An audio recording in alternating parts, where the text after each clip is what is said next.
Good morning, everyone. Max Mayhem here, Young Shoe Company. I know it's been a while since we spoke, but my assistant tells me you've been hard at work on some amazing shoe designs. I have them right here, and as I flip through this book, I see, how can I say it, just some of the most amazing designs I think I've ever seen in all my time. And I've been with the Young Shoe Company for a very, very long time. Oh, these are fantastic. I see boots here, hiking boots.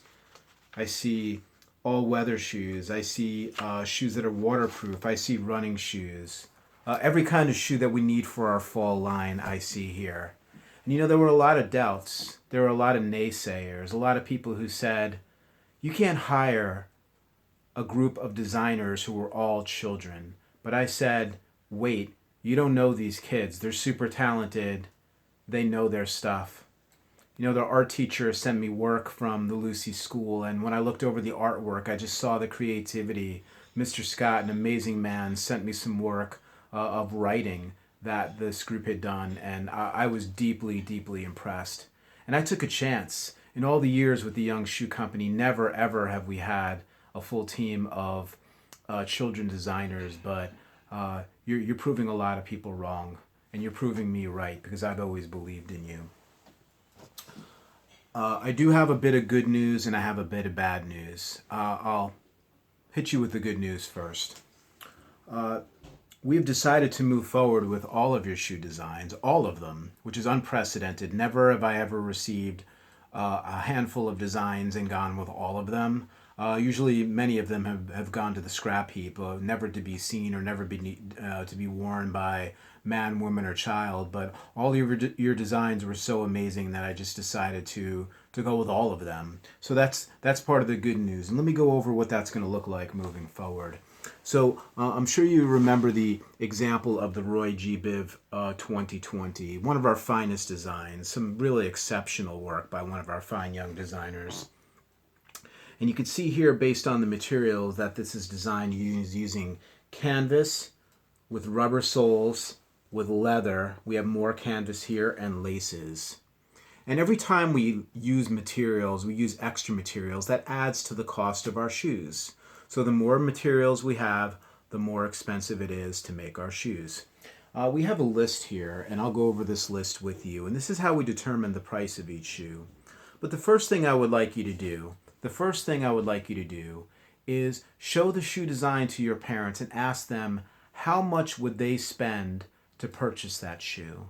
Ask them that question, and that'll give you some background knowledge to work with. Here's the next thing you're going to do. So that's step one. This is step two. You're going to look at your shoe design, much like I'm looking at mine now. And I saw that you did label your shoe designs. If you did not label your shoe designs to determine the materials, that's something you would need to do now. So I'm going to go ahead and look at this and look at each line and say rubber soles. Does my shoe have rubber soles?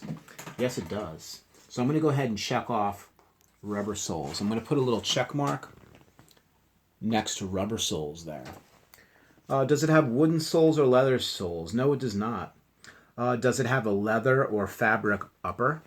Okay, and this would be the upper part of the shoe. Anything above the sole is the upper part of the shoe.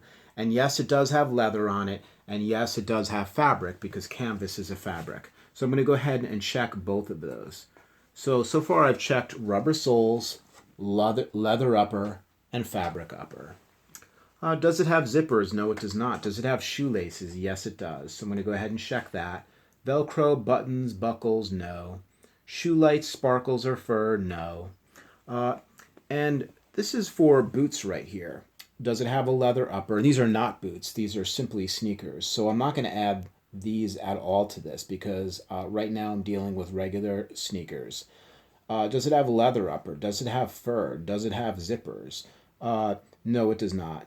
And the sewing and construction. Now, are these boots or are these shoes? And these fall under the category of shoes. So I'm going to go ahead and check that off. So just to review, I've checked off a bunch of things here. I've checked off rubber soles, leather upper, fabric upper, shoelaces, and shoes. Okay, so that would be the sewing and construction part of the shoe because these shoes just don't put themselves together. They have to be sewn together. Sometimes by hand, sometimes machine, depending on the design. But we can go over that more as time goes on. So what I'm going to do is if I checked something off, I'm going to go ahead and write that number in the category. So for rubber soles, it's $6 per pair. So I'm going to go ahead and write 6 in there. And 4 pair means for both pairs of shoes together. And of course, we're not just going to sell someone one shoe. That'd be a very rare occurrence where we sold someone one shoe. But we are selling them a pair of shoes. So every time you're writing a number down here, it is for the pair. Do we have leather uppers? Yes, we do. So I'm going to write a 9 there because that's $9 for leather uppers. That's our cost to make the shoe. Does it have a fabric uppers? Yes, it has a fabric uppers as well. So I'm going to go ahead and put a 7 for $7 there. Does it have shoelaces? Yes, it does. So I'm going to go ahead and put a 4 there.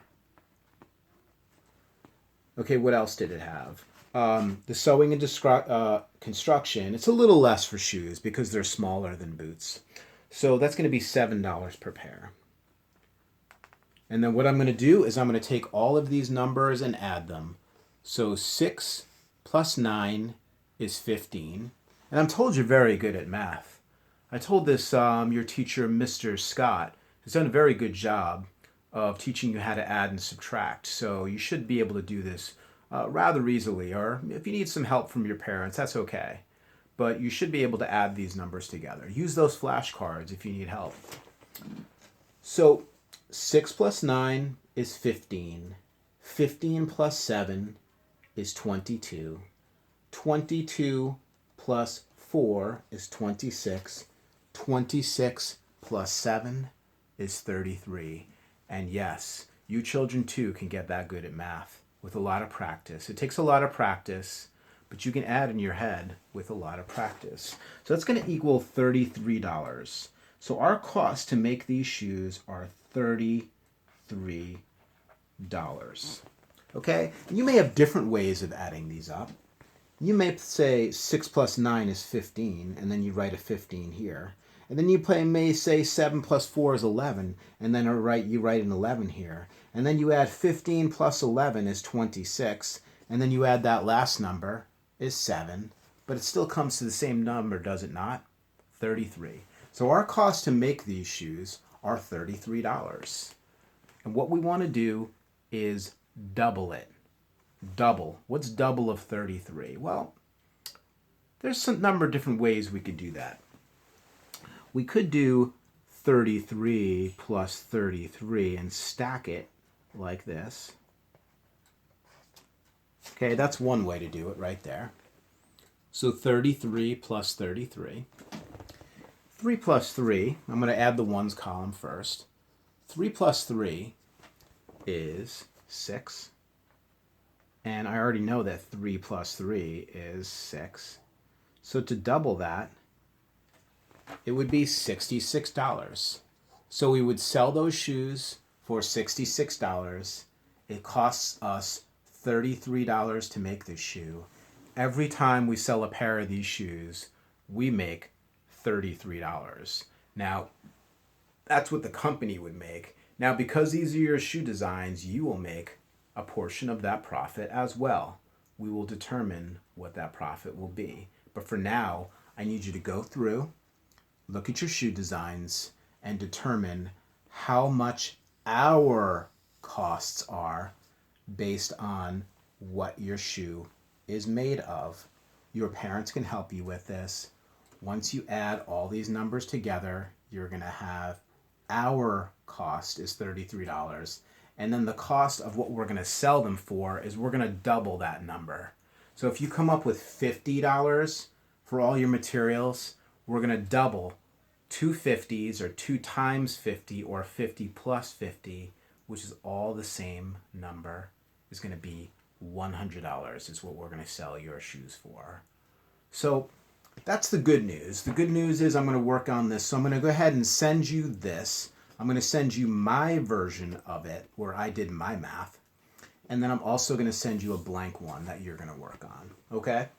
So that is step 2. So step 1 is you're going to ask your parents how much they think they would pay for your shoes. The next thing you're going to do is go through, this is step 2, figuring out our cost to make the shoe doubling whatever number you add in this column here to know what we should sell the shoe for.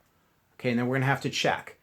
Do those two numbers come close to each other? What your parents would pay for the shoe, and then what we're going to look to sell these shoes for. That's going to be really important, and we'll go over that next time.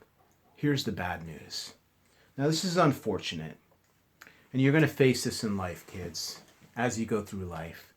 People are going to doubt you can do a good job sometimes. People are not everyone is always going to believe that you can do a good job. But please know this, I believe in you. Your parents believe in you. Your teachers believe in you. Your brothers and sisters, they believe in you. Okay, but here's the unfortunate thing that happened. We've had a lot of people working in the advertising department, that is advertising our shoe brand. They come up with our TV commercials. They come up with our all of our ads that we do for magazines. They come up with our slogans. You may have heard Nike Shoe Company, which is the main competitor of ours. Their slogan is "Just Do It." Okay, so you come up with a slogan, you come up with a catchy phrase, a catchy 2 or 3 words that people can remember your shoe company by. That's what our advertising department do. They do those types of things. Well, unfortunately, they all quit. All right, and they all quit because they were a little upset that we had kids designing shoes. They didn't think, they thought the company was going to do bad. They thought this company couldn't do well with kids designing shoes. Let me say this. My name is Max Mayhem. I am the president and CEO of Young Shoe Company, and I believe in you. I believe in you. Your art teacher believes in you. Your music teacher believes in you. Your parents believe in you. Your brothers and sisters believe in you. We all believe in you. So whether they quit or whether those people believe in you or not, know that I believe in you. And we're going to carry this forward. But I may need your help moving forward. I may need your help. Because we lost our advertising and marketing department, I may need help with that as well. And because you're all such amazing, amazing shoe designers, I may ask you to help out with advertising as well. You know, maybe this company at some point becomes all the employees, all the people that work here are children, with other than myself.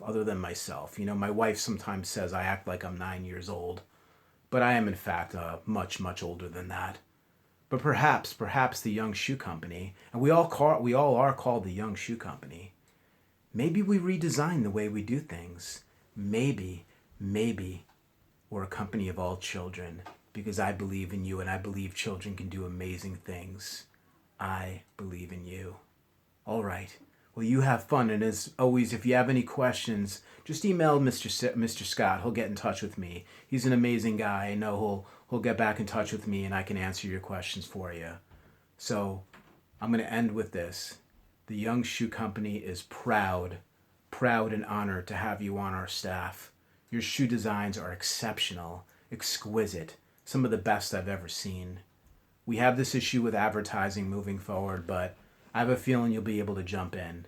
I have a feeling with some of our shoe profits here, we can all make a lot of money moving forward. And we can all be successful if we work together and if we believe in each other. And I believe in you. Have fun. Talk to you soon. This is Max Mayhem signing out. See you soon.